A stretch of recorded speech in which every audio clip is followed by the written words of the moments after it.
కళ్యాణ్ ఒక deputy CM అయిన తర్వాత పవన్ కళ్యాణ్ నుంచి ఎక్స్పెక్ట్ చేసేటువంటి విషయాలు, ప్రజలు ఎక్స్పెక్ట్ చేసే విషయాలు, పవన్ కళ్యాణ్ భవిష్యత్తులో చరిత్రలో నిలిచిపోయేటువంటి విధంగా తన శాఖలో కానీ తన డిప్యూటీ సీఎం గా ఏవైనా చేస్తే అతనికి రాజకీయంగా ఉపయోగం అయింది అనేటువంటి విషయాన్ని నేను చెప్తున్నా.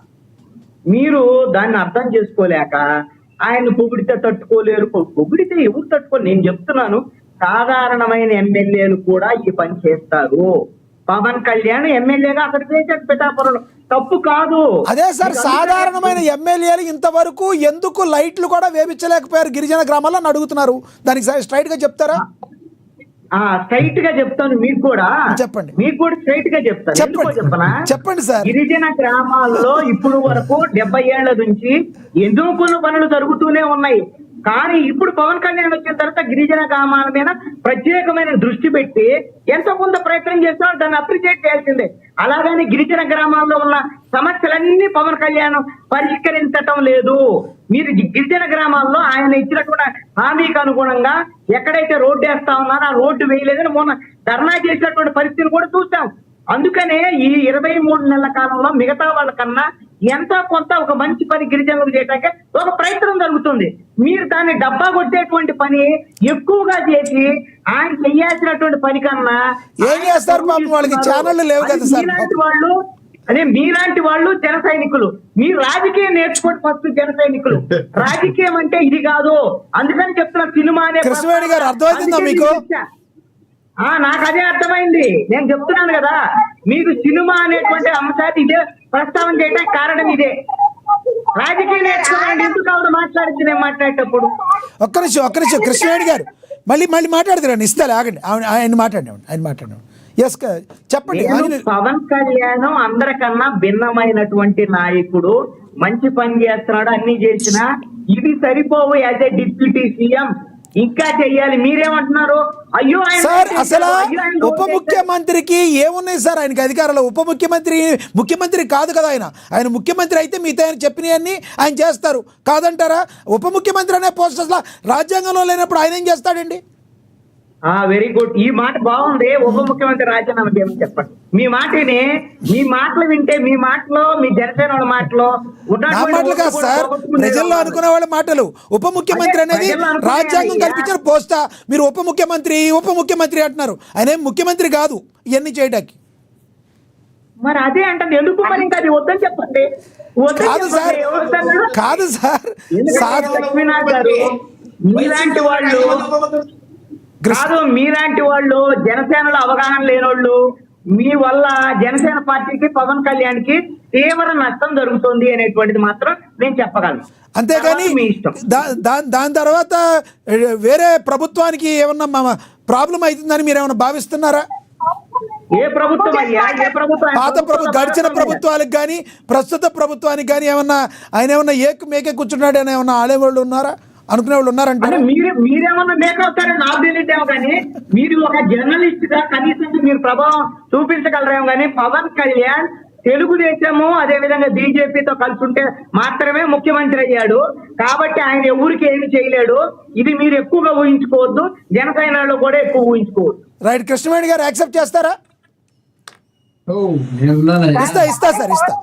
ఇస్తా సార్, ఎవరు ఎక్కువ ఊహించుకుంటారు? నువ్వు అసలు ఎక్కువ ఎందుకంటే మాకు తెలుసు మా స్థాయి ఏంటి, నువ్వేంటి, మా పార్టీ ఏంటి అనేది మాకు తెలిసినప్పుడు ఏదో అధికారంగా ఉంటే అరుణ్ చూసినట్టు మాట్లాడడం, లేకపోతే పక్కకెళ్ళి దాక్కోవడం మాకు అలవాటు కాదండి. అప్పుడు ఇప్పుడు ఎప్పుడు ఒకేలా మాట్లాడతాం, ఒకేలా ఇది మా అధినేత పవన్ కళ్యాణ్ గారి దగ్గర నుంచి మాకు ఉన్నటువంటి ఎప్పుడో స్టామినా ఇవాళ కుటుంబ ప్రభుత్వం కలిసినా తగ్గదు, లేకపోతే ఇండివిజువల్స్ ఉన్నా తగ్గదు. ఎందుకంటే కూటమి ప్రభుత్వంలో పవన్ కళ్యాణ్ గారు చేస్తున్నటువంటి కార్యక్రమాలు అనేక. రైట్ కృష్ణవేణి గారు, ఎస్ మీరు చెప్పింది కూడా అర్థమైంది. మీరు చెప్పింది ఎస్. ఆయన ముఖ్యమంత్రి కాదు, అన్ని పనులు ఆయన చేసేయడానికి 70 సంవత్సరాల చరిత్ర పనుల్ని వాళ్ళు పవన్ కళ్యాణ్ గారు చేస్తున్నారు. కాబట్టి ప్రజలు ప్రశంసిస్తూ ఉన్నారు. దాన్ని మేము తప్పకొట్టుకోవాల్సినటువంటి అవసరం మాకు లేదు. మేము చేస్తున్నటువంటి ప్రతి పనిని ప్రజలు చూస్తున్నారు. అధికారంలో ఉంటే ఒకలాగా, అధికారంలో లేకపోతే తలుపు చాట్లు దాక్కునేటువంటి పరిస్థితి జనసేనకు ఎప్పుడు లేదు, రాదు కూడా. Right. ఫ్యూచర్ లో కూడా ఆఫీసర్ ఎప్పుడు ఇలాగే ప్రశ్నిస్తాం. ఎప్పుడు మాది పవర్ ఉంది, మా పవర్ ఉంది కాబట్టి ఆ పవర్ వెనకాల నడుస్తాం. అధికారంలోకి వస్తామా రామా, లేకపోతే మా మీద ఏమైనా పార్టీలు డిఫెండ్ చేసి అధికారంలోకి వస్తాయా, ఇలాంటి మాటలు కూడా మేము, అలాంటి 10 మాటలు కూడా మేము మాట్లాడము. ఎందుకంటే మాకు ప్రజలు ఒక మ్యాండేట్ ఇచ్చారు కూటమి ప్రభుత్వానికి, దాన్ని నిలబెట్టుకుని ప్రజల్లో మేము మంచి ప్రభుత్వంగా దూసుకువెళ్ళడం కానీ గౌరవ చంద్రబాబు నాయుడు గారు కానీ, లోకేష్ గారు కానీ, అలాగే మా ఉప ముఖ్యమంత్రి పవన్ రైట్ కళ్యాణ్ గారు right right right right Krishnaveni గారు, మోహన్ రెడ్డి గారు ఇందాక మీకు ఇచ్చాను, కంక్లూడ్ చేయండి. మధ్యలో మీకు వాయిస్ వినబడలేదు. మోహన్ రెడ్డి గారు వాళ్ళు కొంచెం మాట్లాడేది ఎక్కువ కాబట్టి నాకు అవకాశం ఇవ్వండి. మాట్లాడండి. ఇప్పుడు మా చెల్లెమ్మ కృష్ణవేణి గారు చాలా చక్కగా మాట్లాడారు. కాకపోతే పవన్ కళ్యాణ్ గారిని వెనకేసుకోవాలి కాబట్టి తప్పకుండా పరిస్థితుల్లో మాట్లాడారు. నేను సంతోషపడతాను, ఎందుకంటే ఆ పార్టీలో ఉన్నటువంటి వ్యక్తిగా మాట్లాడడంలో తప్పులేదు.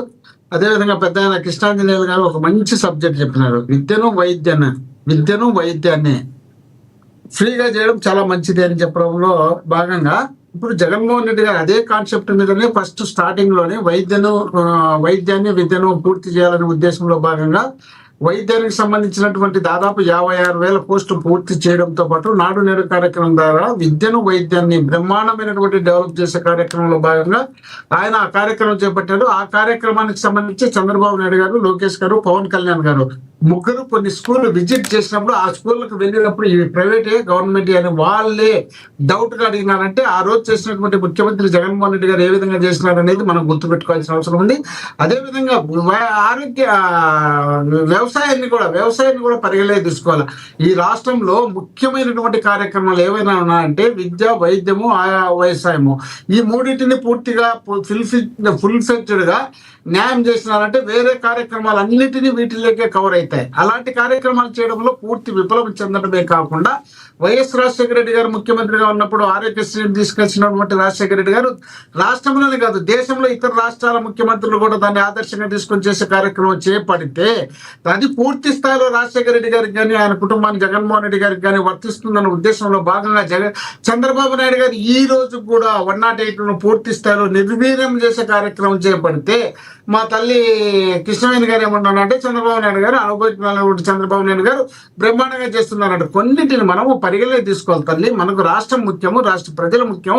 రాష్ట్ర ప్రజల కోసం మనం కష్టపడితే తమిళనాడు విజయ్ గారు ఏ విధంగా గెలిచినారో, తమిళనాడు విజయ్ గారు ఏ విధంగా భరోసా కల్పించినారో ఆ విధమైనటువంటి భరోసా ప్రజలకు కల్పించగలిగి నమ్మకం కల్పిస్తే ఖచ్చితంగా ప్రజలు మనకు ఓటేసే అవకాశం ఉంది. మన పవన్ కళ్యాణ్ గారు చంద్రబాబు నాయుడు గారు ఏది చేసినా ఆహో ఓహో అనే కార్యక్రమం కన్నా రాష్ట్రంలో జరుగుతున్నటువంటి పరిణామాల పైన ఇది తప్పు ఇది ఒప్పు అని చెప్పే కార్యక్రమంతో పాటు ఆయన చేసినటువంటి చంద్రబాబు నాయుడు గారు చేసినటువంటి కార్యక్రమాలు ఏవైనా ఉంటే ఇది కరెక్ట్ అని చెప్పొచ్చు, మంచి చేస్తుంటే చెడు చేస్తే చెడు అని చెప్పాల్సిన అవసరం ఉంది. డిప్యూటీ సీఎం గారు అదే కృష్ణాంజనేయులు గారు ఇందాక మీకు చెప్పారు, అదే కృష్ణాంజనేయులు గారు ఇందాక చెప్పారు మీకు, మీరైతే పాపం యాక్సెప్ట్ చేశారు రాయలసీమలో చంద్రబాబు గారు మంచి చేస్తున్నారు, వీళ్ళ ప్రభుత్వం మంచి చేస్తుందని. ఒక్క ప్రెస్ మీట్ కూడా జగన్మోహన్ రెడ్డి గారు పెడతారు నేను ఎక్స్పెక్ట్ చేయట్లేదు అన్నారు. నిజంగానే జగన్మోహన్ రెడ్డి గారు యాక్సెప్ట్ చేస్తారా మంచిని, మీరు చెప్పేవి జరిగే మంచిని? చంద్రబాబు నాయుడు గారు పర్సనల్ గా ఆంధ్రప్రదేశ్ కి సంబంధించినటువంటి రాయలసీమలో చేసినటువంటి మేళ్లు ఏ పోషణ లేదు. రాయలసీమకు సంబంధించినటువంటి మేళ్లలో పూర్తిగా నిర్వీర్యం చేసే కార్యక్రమంలో భాగంగా పోతిరెడ్డిపాడుకు సంబంధించి హెడ్ రెగ్యులేటర్ కి సంబంధించినటువంటి ఎత్తిపోతల పథకాన్ని జగన్మోహన్ రెడ్డి గారు ప్రారంభించి దాదాపు 2,000 కోట్లు దాదాపు పనులు పూర్తి చేసి వాటికి సంబంధించి స్వయంగా ఆయన శిక్షుడైనటువంటి తెలంగాణ ముఖ్యమంత్రి రేవంత్ రెడ్డి గారితో మాట్లాడుకొని అయ్యా రేవంత్ రెడ్డి గారు రైట్ ఇబ్బంది అయితే పనులు ఆపేయండి అని చెప్పి స్వయంగా ఆయన చెప్పినాడని రేవంత్ రెడ్డి గారు అసెంబ్లీలో చెప్పినారు. సార్ చంద్రబాబు నాయుడు గారు రాయలసీమకు కాదు కదా, ఆయన స్వార్థానికి ఆయన కుటుంబానికితో పాటు ఆయన కావాల్సినటువంటి సామాజిక వర్గానికి మేలు చేసే రాష్ట్ర ప్రజలకు ఏ మాత్రం మేలు చేయడు. దాన్ని దృష్టిలో పెట్టుకోవాల్సిన అవసరం ఉంది పవన్ కళ్యాణ్ గారికి. పవన్ కళ్యాణ్ గారు 550 మార్కులు వచ్చినటువంటి వాళ్ళను ఆయన ఎంకరేజ్ చేయడం కాదు, ఆయన కింద ఉన్నటువంటి మన కృష్ణవేణి గారు లాంటి వ్యక్తులు చేయొచ్చు.